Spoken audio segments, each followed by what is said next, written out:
नमस्कार, मैं हूं डॉक्टर मंजीत सिंह पटेल और आज मैं एक बहुत ही महत्वपूर्ण क्लैरिफिकेशन के लिए आप लोगों के साथ जुड़ रहा हूं।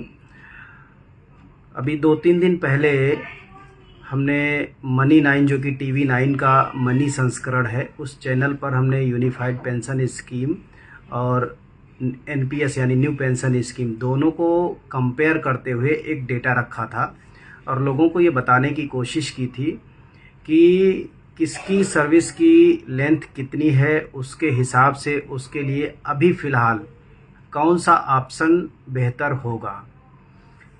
हमारा डे वन से ही है कि हम यूनिफाइड पेंशन स्कीम और एनपीएस यानी न्यू पेंशन स्कीम, हम इन दोनों का ही विरोध कर रहे हैं, क्योंकि हमें कर्मचारी का जो कंट्रीब्यूशन है वो जीपीएफ की तरह पूरा वापस चाहिए और 20 साल की नौकरी के आधार पर जो 50% का क्राइटेरिया है उसको सेट किया जाए। उसके आधार पर जिसकी जितनी पेंशन बने उसको उतनी पेंशन दी जाए और उस पेंशन पर भविष्य में जो भी पे कमीशन आए उन पे कमीशन का बेनिफिट दिया जाए। इस चीज़ को लेकर के हम आज भी उसी मुस्तैदी के साथ और उतनी ही रिजिडिटी के साथ अपनी मांग पर अड़े हुए हैं। तो आज मैं आप लोगों से जितने लोग जुड़ गए हैं, आप सभी को एक बार नमस्कार करता हूं, प्रणाम करता हूं और आपसे ये गुजारिश करता हूं कि इस वीडियो को पहले आप लोग शेयर ज़रूर कर दीजिए, क्योंकि ये वीडियो बहुत इम्पॉर्टेंट है, ख़ास करके उन लोगों के लिए जो पिछले 3-4 दिन से मुझसे पूछ रहे हैं कि क्या यूनिफाइड पेंशन स्कीम में हम अपने कंट्रीब्यूशन में से कुछ पैसा निकाल सकते हैं या नहीं निकाल सकते हैं। क्योंकि हमने उसमें अपना खुद का एग्जाम्पल दिया था। मैं देख पा रहा हूँ बहुत सारे साथी जुड़ गए हैं, स्वामी जी, शशांक जी, रवि सरनेकर जी, कुलविंदर जी, दानिश अब्बास जी, आप सभी को नमस्कार। अरुण जी, राजेश जी, पीके गुप्ता साहब, नितेश चौधरी साहब, आप सभी को नमस्कार, राम राम। और एक बार मेरी आप सबसे गुजारिश है, दीपक जी प्रणाम, कि एक बार शेयर कर दीजिए, तब तक और भी साथी जुड़ जाएंगे। जो भी आपका नेटवर्क है वहाँ तक इसको शेयर ज़रूर कर दीजिए, क्योंकि मेरे पास अगर डिजिटल बोर्ड होता तो मैं उस पर बहुत बेहतरीन तरीके से मुझे मतलब ऐसा लगता है कि मैं बहुत अच्छी तरीके से हर एक आदमी को ये समझा पाता कि बेसिक डिफरेंस क्या है और हम ओल्ड पेंशन की जो डिमांड है, जो उसकी लड़ाई है, उसमें कहाँ तक पहुँचे हैं, अभी क्या क्या कमी रह गई। थारोली किसी चीज़ को कह देना बहुत आसान होता है, लेकिन सरकार ने चूँकि गजट बनाया है, 1.5 साल कमेटी में लिया है, अच्छा खासा टाइम उन्होंने लगाया है और सबसे बड़ी बात है कि ब्यूरोक्रेट्स जो आईपीएस, आईआरएस, आईईएस, मतलब बड़े बड़े अधिकारी, देश के ब्रिलियंट माइंड जो हैं, उन्होंने लग कर के यूनिफाइड पेंशन स्कीम के गजट को बनाया है। तो ऐसा तो खैर नहीं हो सकता कि मतलब जो है किसी को फ़ायदा ना हो, ऐसा तो पॉसिबल नहीं है। लेकिन हाँ, हमारी जो डिमांड है उसके कितना करीब है यूनिफाइड पेंशन स्कीम, इस पर ज़रूर चर्चा करने की ज़रूरत है। और चूंकि जो लोग यूनिफाइड पेंशन स्कीम में जैसे जो रिटायर हो चुके हैं, मुकेश जी, सुबोध जी, आप सभी को, गौतम जी, आप सभी को नमस्कार, श्यामलाल इंसान साहब, आपको भी नमस्कार, रोहित जी नमस्कार। एक बार मेरी आप सभी से गुजारिश है कि शेयर कर दीजिए तो और भी साथी जुड़ जाएंगे। तो उस दिन हमने ये बताया था कि देखिए बड़ी सीधी सी बात है, मैंने अपना एग्जाम्पल लिया था। रोहित जी नमस्कार, कुमुद जी नमस्कार, कि दिनेश प्रजापति साहब, आपको भी नमस्कार, अरुणाचल प्रदेश से गौतम जी नमस्कार। तो मैं अपनी बात को कंटिन्यू करता हूँ, आप लोग शेयर कर दीजिए, ज़्यादा से ज़्यादा लोग जुड़ जाएंगे। हमने उस दिन अपना एग्जाम्पल लिया था, हमने ये बताया था कि अगर मेरी नौकरी तकरीबन 33-34 साल की हो रही है, उस कंडीशन में हमने ये भी कहा था, पहले ही हमने लोगों को बोला था जिनकी 20 साल से कम की नौकरी है, तो अभी हमारे पास केवल 2 ही विकल्प हैं, एक एनपीएस है और दूसरा यूपीएस है। हमारे पास अभी ओपीएस नहीं है, तो हम ओपीएस ये नहीं कह सकते कि आप ओपीएस ही लो, ऐसा नहीं बोल सकते, क्योंकि जो आदमी रिटायरमेंट की कगार पर है या जो आदमी रिटायर हो चुका है उसके पास अभी 2 ही विकल्प हैं, या एनपीएस या यूपीएस। जिसका भी रिटायरमेंट बाकी है वो लड़ सकता है, उसकी लड़ाई जारी रहेगी जब तक कि ओपीएस नहीं मिल जाता। लेकिन जो लोग 4-4, 5-5, 6-6 साल जिनको रिटायरमेंट के हो चुके हैं, कई लोग तो ऐसे हैं जो रिटायरमेंट होने के बाद उनकी डेथ भी हो गई। कन्हैया लाल पटेल जी, आपको भी नमस्कार, अंकुर त्रिपाठी जी नमस्कार। तो उनकी डेथ भी हो गई। कुछ लोग अभी हैं जो 1000, 2000, 1200, 1500 की पेंशन पा रहे हैं, तो उनके लिए ये इम्पोर्टेंट है कि उन्हें एक फैसला लेना पड़ेगा, कुछ तो बेहतर उन्हें लेना ही पड़ेगा। तो उनके लिए हमने ये बात रखी थी। और पिछले एक हफ्ते पहले करीब करीब जब हम मनी 9 पर लाइव आए थे, वहाँ से हम जुड़े थे, तब से बहुत सारे साथियों ने हमसे ये सवाल किया है कि पटेल साहब, क्या हम यूनिफाइड पेंशन स्कीम में से भी कुछ पैसा निकाल सकते हैं लमसम अमाउंट के अलावा? तो सबसे पहले आप ये समझ लीजिए कि यूनिफाइड पेंशन स्कीम में लमसम अमाउंट तो सबको मिलेगा, जिसकी भी 10 साल से ज़्यादा नौकरी है, फिर वो रिटायर होता है। अभी मैं वॉलंटरी रिटायरमेंट की बात नहीं करूँगा, वो मुद्दा अलग है, क्योंकि हमारी डिमांड है वॉलंटरी रिटायरमेंट के दिन से पेंशन की शुरुआत। तो अभी मैं वो बात करूँगा जो एग्जिस्टिंग पॉलिसी है, जो अभी नियम है, उसकी बात करूँगा। तो हमने 30 साल की नौकरी के ऊपर जिनकी भी नौकरी है, उस पर हमने पूरा स्टडी किया और जो कैलकुलेशन करी, उस कैलकुलेशन को रखूँगा। लेकिन सबसे पहले मैं ये बता दूँ कि जैसे एनपीएस में टोटल कॉर्पस का आप मैक्सिमम 60% तक रिटायरमेंट वाले दिन विड्रा कर सकते हैं। मान लीजिए जिस दिन आप रिटायर हो रहे हैं एनपीएस में, तो एनपीएस में क्या है कि 10% आपका कट रहा है और 14% सरकार डाल रही है। ये बात ध्यान देने के लिए है कि एनपीएस में अगर आप रहेंगे तो 10 + 14 चलेगा कंट्रीब्यूशन, आपका 10% और सरकार का कंट्रीब्यूशन 14%। जितना भी इकट्ठा हो जाएगा, मान लीजिए आपके रिटायरमेंट पर 1 करोड़ रुपए है, तो आप उस 1 करोड़ का मैक्सिमम 60% निकाल सकते हैं, इससे ऊपर नहीं निकाल सकते हैं। आप चाहें तो उसमें से कम निकालें, यानी अपना अंशदान केवल निकालें। तो अगर देखा जाए मोटा मोटा, तो उस 1 करोड़ में से 41% आपका है और 59% सरकार का है, क्योंकि दोनों का अनुपात 10 और 14 का है, इसलिए। तो अगर आप सपोज करें कि अगर जीपीएफ होता, तो जीपीएफ में से आप अपना पूरा पैसा निकाल लेते, तो आप एनपीएस में से भी पूरा पैसा अगर निकालते हैं तो आपको 41% से ज़्यादा निकालने की ज़रूरत नहीं है। अब मैं बात करता हूँ यूनिफाइड पेंशन स्कीम में। यूनिफाइड पेंशन स्कीम में भी आप टोटल कंट्रीब्यूशन बदल जाएगा, आपका 10% चलेगा और सरकार का भी 10% चलेगा। वहाँ 10 और 14 नहीं चलेगा। अगर आप यूनिफाइड पेंशन स्कीम को ऑप्ट करते हैं तो 10 + 10 चलेगा, 10 + 14 एनपीएस की तरह नहीं चलेगा। तो एनपीएस में भी 60% निकाल सकते थे और यूनिफाइड पेंशन में भी 60% तक निकाल सकते हैं। ये रूल नंबर आप देखेंगे 15 है, 15 का रूल नंबर 1। और अगर अंग्रेजी वाले आप डॉक्यूमेंट को देखेंगे तो 128 नंबर पेज पर आपको ये प्रोविज़न मिल जाएगा। मैं आपको एक बार दिखा भी देता हूँ, अगर आप समझेंगे आसान हो जाएगा, क्योंकि मेरे पास ये रूल नंबर 15 में चलता हूँ, पेज नंबर 128 पे। इंग्लिश में जो है वो पेज नंबर 128 है। ये पेज नंबर 128 है, जो 19 मार्च को जो बजट आया है। तो इस पर मैं आपको थोड़ा सा जूम करके दिखा देता हूँ। ये यहाँ पर लिखा हुआ है पे आउट अंडर यूपीएस। तो पे आउट अंडर यूपीएस जब आप देखेंगे तो इसका कॉलम नंबर, मतलब इसमें 1 में जाएंगे, 1 के फिर नीचे जाएंगे 4 में। 4 में एडमिसिबल पे आउट करके आपको एक रूल मिलेगा, और एडमिसिबल पे आउट में आप बी नंबर में जाएंगे तो वहाँ पर आपको मिल जाएगा कि final withdrawal not exceeding 60% of the individual corpus. तो इसका मतलब ये हुआ कि यूनिफाइड पेंशन स्कीम में से भी आप 60% इंडिविजुअल कॉर्पस, यानी 10 + 10, 10% आपका, 10% सरकार का। तो जितना भी इकट्ठा हुआ, मान लीजिए 1 करोड़ इकट्ठा हुआ, तो यहाँ से भी आप 60% निकाल सकते हैं। पहली बात तो हो गई है। इसके अलावा सरकार ने लमसम अमाउंट देने की व्यवस्था करी है यूनिफाइड पेंशन स्कीम में। लमसम अमाउंट क्या होगा? जो आपका आखिरी बेसिक सैलरी होगा, आखिरी वाला अंतिम महीने का जो बेसिक सैलरी होगा वो, और उसमें डियरनेस अलाउंस जोड़ दीजिए, जितना बना उसका 10% निकाल लीजिए और उस 10% को गुणा कर दीजिए जितने साल की नौकरी आपकी है। मान लीजिए 19 साल की नौकरी है तो 19 साल फिर उसको 2 से मल्टीप्लाई कर दीजिए। क्यों? क्योंकि हर 6 महीने पर वो आपको अंतिम बेसिक का 10% प्लस डीए, मतलब बेसिक प्लस डीए का 10% हर 6 महीने पे देंगे। तो उस लिहाज से 6 महीने जितने भी कंप्लीट होते हैं, जैसे किसी की नौकरी मान लीजिए 20 साल 6 महीने की है, तो उसके जो मल्टीप्लिकेशन फैक्टर बने 20 गुणा 2 यानी 40, और 6 महीना एक अलग हो गया, तो 40 प्लस 1 41, यानी अंतिम बेसिक प्लस डीए का 10% को गुणा कर दीजिए 41 से।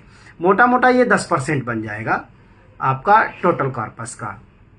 तो अब आप ऐसे समझिए कि 60% वहां से निकाल सकते हैं, 10% सरकार आपको पहले से दे रही है, तो आप 70% तक निकाल सकते हैं। ये आपको 70% टोटल जो कॉर्पस बनेगा यूनिफाइड पेंशन स्कीम में 10 प्लस 10 वाला, उसका 70% आपको मिल सकता है। अब मैं बात करता हूं, अगर आप ऐसा करेंगे तो आपकी पेंशन कम हो जाएगी। मतलब यूनिफाइड पेंशन स्कीम में सरकार ने ये कहा है कि हम आपको अंतिम 12 महीने का जो बेसिक सैलरी होगा उसका एवरेज निकाल लीजिए, जितना एवरेज बना उसका 50% देंगे अगर 25 साल की नौकरी पूरी होती है। तो अगर ऐसे आप देखिए कि जिनकी भी 25 साल से ऊपर की नौकरी है, 50% तो का क्राइटेरिया उनको मिल गया कि 50% उनको एवरेज बेसिक सैलरी का मिलेगा पेंशन। अगर वो टोटल कॉर्पस में से वो ये सोचें कि अगर ये ओपीएस होता तो मैं अपना पैसा निकाल लेता, तो यूनिफाइड पेंशन स्कीम में से भी आप अगर वो जो 10 प्लस 10 वाला इकट्ठा हुआ है, जिसको आप इंडिविजुअल कॉर्पस कहते हैं या बेंचमार्क कॉर्पस कहते हैं, तो उसमें से 40% आप निकाल लीजिए। 10% आपको लमसम अमाउंट के रूप में मिल गया और 40% आपने टोटल कॉर्पस में से निकाल लिया। तो इस तरह से आपका जो पैसा था वो पूरा का पूरा निकल आया जीपीएफ की तरह, वो पूरा निकल आया। अब देखिए इसका फर्क क्या पड़ेगा। अगर आपको 50% पेंशन मिलती, बेसिक का 50%, तो वो 50% से अब वो घट जाएगी। अब वो घट करके रह जाएगी, कैलकुलेशन के आधार पर 30% रह जाएगी। सपोज मैंने अपना एग्जाम्पल लिया था, जब मैं रिटायर होऊंगा तो मेरी मिनिमम बेसिक जो सैलरी होगी वो 3,40,000 रुपये बनेगी। 3,40,000 बनेगी। तो एवरेज बेसिक, मैं एवरेज बेसिक की बात कर रहा हूं, और इसकी पेंशन मुझे मिलनी चाहिए 1,70,000 रुपये बेसिक प्लस डीआर। तो डीआर जितना भी होगा 10, 15, 20, 25%, तो हम उसको कैलकुलेट नहीं करते हैं। डीआर तो फिक्स ही रहेगा। 15% होगा तो 15% बेसिक पे लगेगा, 20% होगा तो 20% बेसिक पे लगेगा। तो 1,70,000 रुपये मेरी बेसिक पेंशन बननी चाहिए। अब अगर मैं अपना हिस्सा वहां से निकाल लूं, मतलब मुझे ये लगे कि चलो ठीक है ओपीएस के बराबर पेंशन हो गई, लेकिन मेरा पैसा तो चला गया सरकार के पास। अब अगर मैं चाह रहा हूं, क्योंकि 10% मुझे लमसम अमाउंट के रूप में मिल गया, यानी 3,40,000 प्लस डीए बटे 10 गुणे जितने साल की नौकरी है गुणा 2, तो वो मैंने निकाला, 10% मुझे वहां से मिल गया। अब मैंने सोचा कि अभी जो टोटल कॉर्पस है, मान लीजिए टोटल कॉर्पस 1 करोड़ है, 10% मेरा प्लस 10% सरकार का मिला के, तो मैंने ये सोचा कि ये 1 करोड़ में 50 लाख मेरा है, 10 लाख मुझे पहले मिल चुका है लमसम अमाउंट के रूप में, तो 40 लाख अगर मैं और निकाल लूं तो मेरा पूरा पैसा वापस मुझे मिल जाएगा, कोई दिक्कत नहीं। तो मैंने क्या किया, 1 करोड़ में से 40 लाख और निकाल लिए। अब जो पैसा बचा वो केवल सरकार का अंशदान बचा, अब केवल गवर्नमेंट का कंट्रीब्यूशन बचा, मेरा वाला हिस्सा खत्म, मैंने अपना हिस्सा निकाल लिया। तो जो 1,70,000 जो बेसिक बननी थी वो 1,70,000 से घट के 1,02,03,000 रह जाएगी। 30% निकाल लीजिए, 3,40,000 का 30%, यानी 3 चक्कू 12 और 3 तिया 9 और 1 10, यानी 1,02,000। 50% की जगह 30%, ये तरीका है। तो जिनकी लंबी नौकरी है, मैं बोलता हूं, लेकिन इसमें एक समस्या है। मान लीजिए किसी आदमी ने, जिसकी जो एवरेज बेसिक सैलरी 1 लाख रुपए थी, उसको 50,000 रुपये बननी चाहिए थी ओपीएस के बराबर यूनिफाइड पेंशन स्कीम में, लेकिन उसे 50,000 ना बन के बनी 30,000 रुपये, क्योंकि उसने अपना कंट्रीब्यूशन पूरा निकाल लिया। 30,000 बनी प्लस डीए, मान लीजिए 20% डीए है, तो 6,000 रुपये, करीब करीब 6,000 रुपये डीए जोड़ दिया, 30 प्लस 6 36,000 रुपये से पेंशन मिलना शुरू हुई।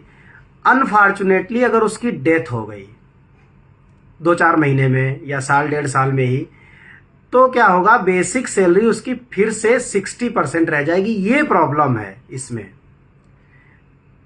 तो इसके लिए हम इस बात का विरोध करते हैं। ठीक है, वो ये जो सुविधा थी ये भी ओल्ड पेंशन स्कीम में भी यही थी कि अगर आप 1 लाख रुपए बेसिक या 50,000 रुपये बेसिक सैलरी ले रहे हैं पेंशन में और आपकी डेथ हो गई तो आपके फैमिली को 60% ही मिलेगा उसका। ये व्यवस्था वहां भी थी, लेकिन यहाँ आपने कॉर्पस तमाम छोड़ा, उसके बाद आपको 30% ही बनी थी लास्ट बेसिक का। जब 30% में से भी वो 40% रिड्यूस हो जाएगी तो ये बेसिकली 18% रह जाएगी। तो हमारी जो बात है टेक्निकली कि वो 18% जो लास्ट बेसिक का होगा, भाई 50 की जगह 30 रह गया, अब 30 से भी घट के वो 18% पे आ जाएगी। तो ऐसी स्थिति में unified pension scheme problem create करेगी और इसीलिए हम इसका विरोध करते हैं। तो टेक्निकली आप समझिए कि अगर मैं ओपीएस और यूपीएस का कंपेयर करूं, उनके लिए जिनकी नौकरी 25 साल से ऊपर की है, 1 आध साल जिसकी कम है उस पर ज़्यादा फर्क नहीं पड़ेगा, लेकिन जिनकी 25 साल से ऊपर की नौकरी है उसको मैं ओल्ड पेंशन स्कीम से कंपेयर करूं तो मोटा मोटा 20% का सीधा सीधा नुकसान है। और जो दूसरा नुकसान है वो ये है कि पे कमीशन अगर आता है उसके बाद, मान लीजिए किसी आदमी ने 2035 में रिटायर हुआ और उसको यूनिफाइड पेंशन स्कीम से 1 लाख रुपए बेसिक पेंशन बनी, 30% जो भी है, और फिर अगले साल पे कमीशन आ गया तो पे कमीशन इसमें नहीं बेनिफिट मिलेगा। ये सबसे बड़ी इसकी प्रॉब्लम है। तो हम इसके लिए लगातार इसका इसलिए विरोध करते हैं। तो इसमें जो 2 मोटी मोटी जो सुधार की गुंजाइश है, पहली ये है कि वॉलंटरी रिटायरमेंट के दिन से पेंशन देना शुरू कर दो। दूसरा है जो हमारा कंट्रीब्यूशन निकालने के बाद 30% पेंशन बनेगी, इसको 30 नहीं 50% पूरा करो। ये हमारी डिमांड है। तो जो 20% सरकार ने जो बचा लिया या जो हमारा छीन लिया, वो मेन लड़ाई है। हम इसीलिए बार बार बोलते हैं कि unified pension scheme old pension scheme का गेटवे है, दरवाजा है। तो वो ओल्ड पेंशन स्कीम अब पहले से मिलना अब ज़्यादा आसान हो गया है। इसीलिए सरकार इसको यूनिफाइड पेंशन स्कीम को एनपीएस के अंदर में लाई। Unified pension scheme is under NPS. NPS को खत्म नहीं किया गया, एनपीएस एज इट इज चल रहा है। जिनको यूनिफाइड पेंशन स्कीम नहीं लेना है वो एनपीएस में बने रहेंगे ऑटोमेटिकली। और जिनको लगता है कि भाई मैं मतलब लंबी नौकरी है मेरी, 30% पेंशन मिल जाएगी और ज़िंदगी मौत को किसी ने देखा ही नहीं है, तो वो कुछ भी ऑप्शन चूज कर सकते हैं, वो उनकी अपनी मर्जी है। लेकिन हम इसका तब तक विरोध करेंगे जब तक कि इसको 50% हमारा कंट्रीब्यूशन निकालने के बाद हमने ये कहा है कि आप लमसम अमाउंट देना बंद कर दो, हमारा कंट्रीब्यूशन हमको वापस कर दो। और 25 साल की नौकरी है तो ठीक है 50%, और उससे 2-4 साल कम है तो 2-4% कम हो जाएगी, वो बहुत बड़ा मैटर नहीं है, उसको तो हम अलग से लड़ लेंगे, उसको हम कंसिडर करा लेंगे। तो ये आज का क्लैरिफिकेशन था, बहुत ज़रूरी था, क्योंकि मुझे 50 लोगों ने लिख करके भेजा कि क्या यूनिफाइड पेंशन स्कीम में हम अपना अंशदान निकाल सकते हैं। तो उसका जवाब है यस। आप न केवल अपना अंशदान निकाल सकते हैं बल्कि अपने अंशदान से 20% ज़्यादा ले सकते हैं, 20% ज़्यादा।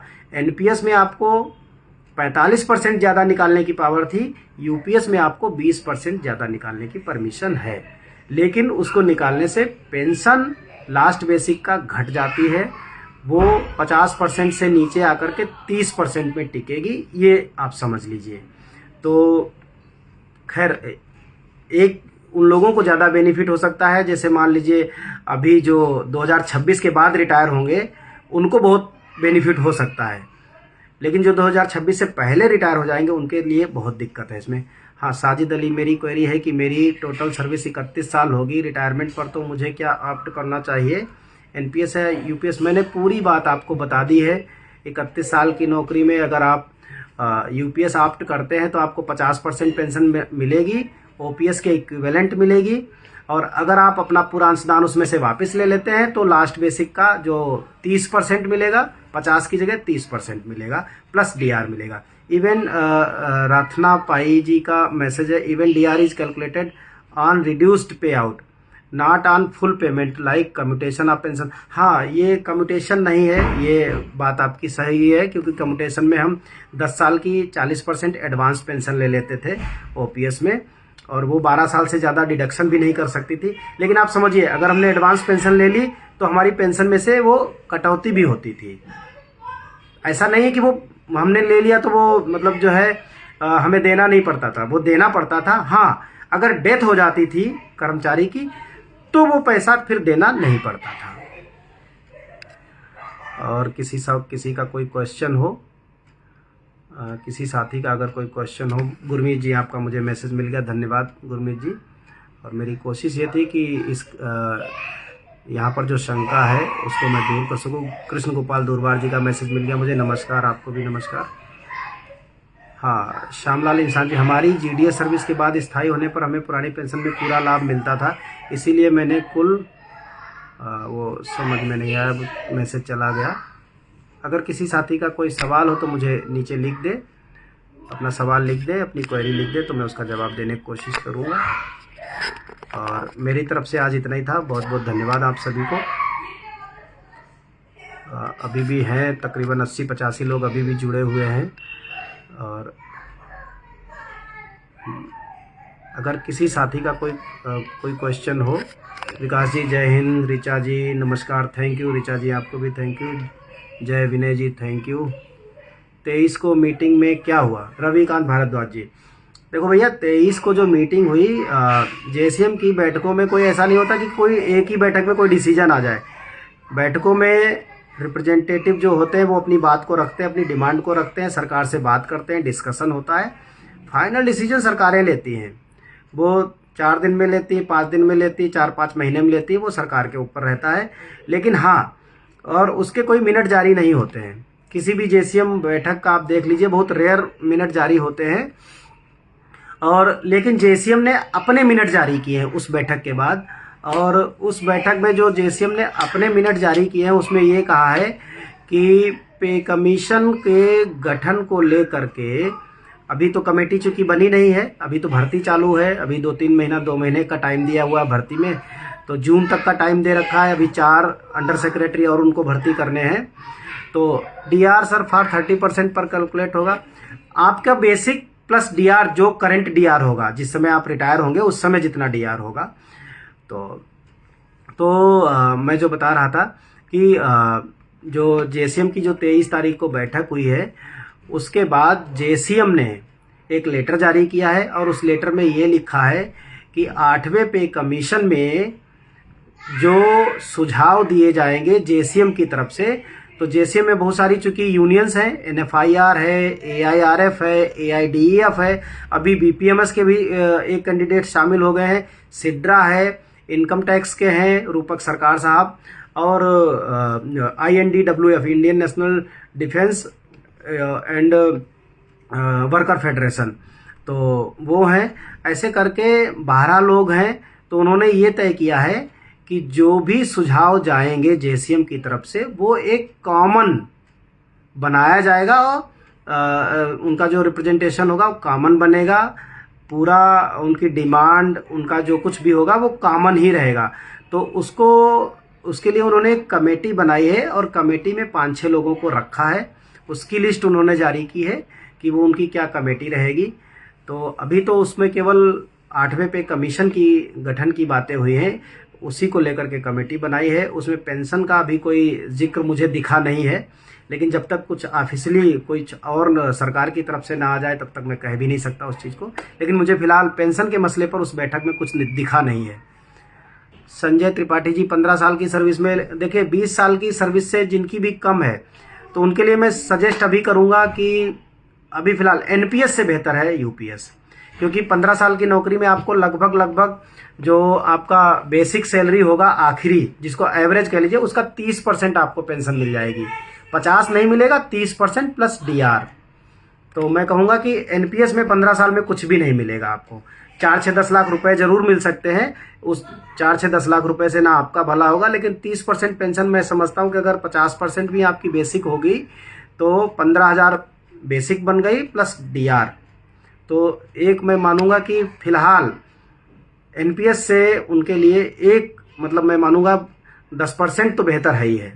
साजिद अली साहब, तो मैं अगर अपना पूरा कार्पस निकाल लेता हूँ आफ्टर रिटायरमेंट टू यूपीएस में मुझे 30% बेसिक के हिसाब से पेंशन मिलेगी। बिल्कुल साजिद जी, मैंने यही बताया है मैं कि अगर आपकी लंबी नौकरी है तो अगर आप अपना पूरा कार्पस निकाल लेते हैं तो आपको 50% की बजाय 30% बेसिक प्लस डीआर मिलेगा। वो सारे ओपीएस ले रहे हैं, उनको तो पे कमीशन ही चाहिए। आप सही कह रहे हैं। देखिए, मैं इस पर और ज़्यादा कुछ कहूँगा नहीं, क्योंकि मैं जेसीएम का मेंबर नहीं हूँ। मैं सेंट्रल गवर्नमेंट एम्प्लॉय ज़रूर हूँ, लेकिन जेसीएम में पूरा रेलवे का होल्ड है। 8 कैंडिडेट केवल रेलवे के हैं, 4 कैंडिडेट में से मेरे ख्याल से 2 डिफेंस के हैं, 1 इनकम टैक्स के हैं और 1 कहीं दूसरे, मेरे ख्याल से एक उनका मुझे ध्यान नहीं आ रहा किस डिपार्टमेंट के साथ, पोस्टल के हैं। तो 12 कैंडिडेट टोटल हैं और उन 12 में से 11 लोग रिटायर्ड हैं, 1 आदमी है वर्किंग, रूपक सरकार, बाकी सारे लोग रिटायर्ड हैं। तरुणा जी नमस्कार। प्रताप जी, मेरा 2053 में रिटायरमेंट है, कौन सी पेंशन का 53 में रिटायरमेंट है। ज्वाइन कब किया भैया, ये भी तो बताओ, ये भी तो बताना पड़ेगा, ज्वाइन कब किया आपने। 53 में रिटायरमेंट है, कितने साल होंगे टोटल नौकरी को, ये सब पता होना चाहिए। दिव्यांगजन एनपीएस एम्प्लॉइज को ओल्ड पेंशन स्कीम का बेनिफिट मिल सकता है क्या। अब भैया, हम तो सबकी बात कर रहे हैं हरप्रीत सिंह जी, हम तो सबके लिए ओपीएस का लाभ चाहते हैं। उसमें दिव्यांगजन हो, अदर हो, सभी के लिए हम ओपीएस की डिमांड करते हैं। तो इसको देखिए हरप्रीत जी, एक मतलब जो है एक बहुत बड़े रूंगटा साहब हैं, एक वकील हैं, दिव्यांग वकील हैं, नेत्रों से दिव्यांग है वो, एसके रूंगटा साहब, आप गूगल करना, और हिंदुस्तान के बड़े प्रतिष्ठित वकील माने जाते हैं। और वो blind association, national blind association NBA चलाते हैं। सरकार में उनकी बड़ी दखल है, बहुत प्रभाव है उनका। और इस मुद्दे पर हम उनसे 1.5 साल पहले हमने 1-1.5 घंटे जिक्र किया था, बहस किया था अच्छा खासा, लेकिन कोई वकील इस मुद्दे पर तैयार नहीं हुआ कि दिव्यांगजनों के लिए अलग से डिमांड करके एनपीएस को ओपीएस में कन्वर्ट कराया जा सके। इस पर हमने बाकायदा लीगल एडवाइस ली है, तो मेरा अनुभव इस पर बढ़िया नहीं रहा है। संदीप जी, जो अभी नए नए सरकारी कर्मचारी बने, जिनको 5-7 साल अभी सर्विस में हुए, महकमा यूपीएस और एनपीएस में चूज करने के लिए बोला जा रहा है। अभी बहुत समय है एनपीएस चूज करने के लिए, हमारे पास पूरा जून पड़ा है। हम फिलहाल अभी विरोध कर रहे हैं। अगर आप लोग एनपीएस, जिनकी लंबी नौकरी है, वो अगर चूज करने लग जाएंगे यूपीएस, तो फिर दिक्कत होगी ना, फिर हमारा विरोध बेकार हो जाएगा। तो अभी मैं यही बात आप लोगों से कहूँगा कि अभी कोई भी इसको ऑप्ट ना करे, लेकिन समझ होनी चाहिए, क्योंकि जब जरूरत पड़ जाए तो आपकी समझ ही आपके काम आएगी। रत्ना पाई जी, अच्छा, आपका तो for NPS retirees 40% of corpus kept in annuity service provider, ठीक है। ASP, is it return to nominee, yes yes yes. Ratna Pai ji, simply in NPS you are provided to take back maximum 60% of total corpus and 40% corpus is compulsory for annuity service provider if you choose WROP, यानी with return of purchase price. If you choose with return of purchase price policy, then your 40% corpus will be provided to your nominees after your death and your spouse death simply. तो उसके बाद वो जो मान लीजिए 1 करोड़ रुपए है और 40 लाख की आपने एन्युटी करा ली, तो 40 लाख की जो एन्युटी से जो पेंशन बनी वो 20-22 हजार रुपए बनेगी। वो तब तक मिलती रहेगी जब तक आप और आपके स्पाउस जिंदा हैं। जब आप नहीं रह जाएंगे तो वो 40 लाख रुपए आपके बच्चे को वापस कर दिए जाएंगे। ये एनपीएस में मैं इसीलिए बोलता हूं कि लंबी नौकरी के बाद, क्योंकि सर्टेनिटी कुछ नहीं है, कितने दिन जिंदा रहेगा कौन, तो इसके लिए मैं बोलता हूं कि लंबी नौकरी वालों को यूपीएस में जाने से बेहतर है कि फिर एनपीएस में ही बने रहें, क्योंकि कम से कम डेथ के बाद अपने बच्चों को एक हैंडसम अमाउंट तो दान कर देंगे, उनको गिफ्ट मनी के तौर पे दे जाएंगे। श्यामलाल जी, इनका है प्रश्न, क्या है वो प्रश्न बताइए भैया। आपका ये लिखा है कि मेरे प्रश्न का जवाब दें, लेकिन प्रश्न क्या है नहीं मिला मुझे। राज सिन्हा साहब, नियुक्ति 2012 में हुई है, 16 वर्ष नौकरी। धनंजय जी की 22 साल की नौकरी बाकी है अभी, 16 वर्ष नौकरी में है, 22 वर्ष नौकरी बाकी है। आपको जाने की ज़रूरत है नहीं अभी फ़िलहाल। कुलदीप राणा साहब, मैं 2015 से नौकरी में हूँ, मुझे एनपीएस यूपीएस में से कौन से सही है। 15 से नौकरी में है, 10 साल हो गया है, कितना बाकी है अभी कुछ आपने लिखा नहीं है। आपको ये भी तो लिखना पड़ेगा ना कि कितना बाकी है।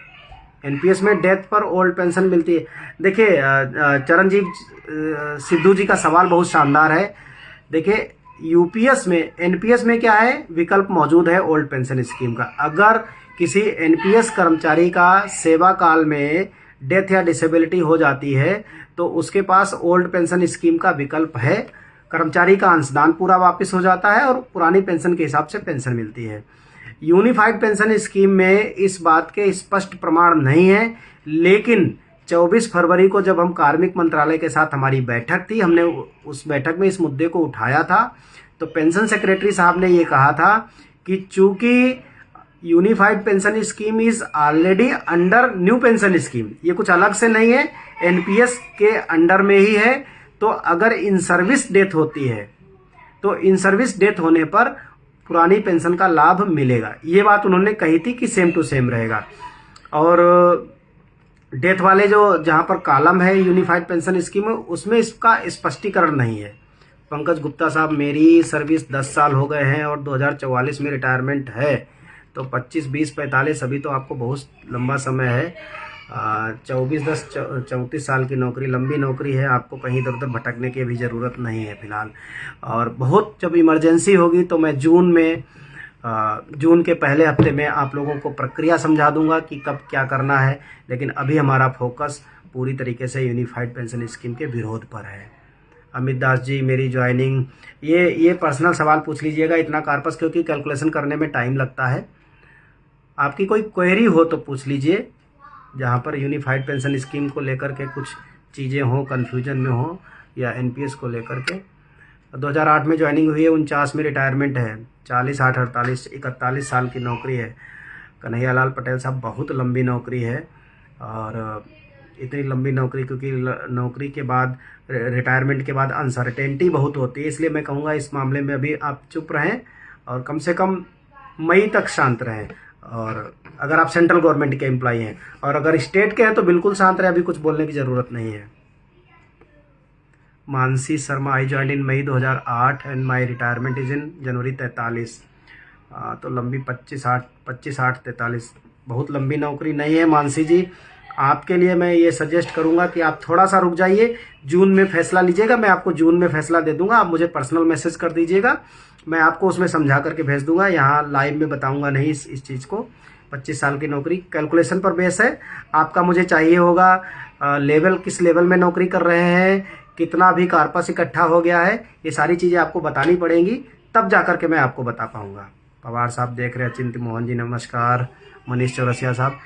तो अभी मुझे लगता है कि समय भी बहुत हो गया है, 35 मिनट हो गए हैं करीब करीब बात करते हुए, और जो आज मेरे पास जो मुद्दा था उस पर मैं क्लैरिटी कर चुका हूँ।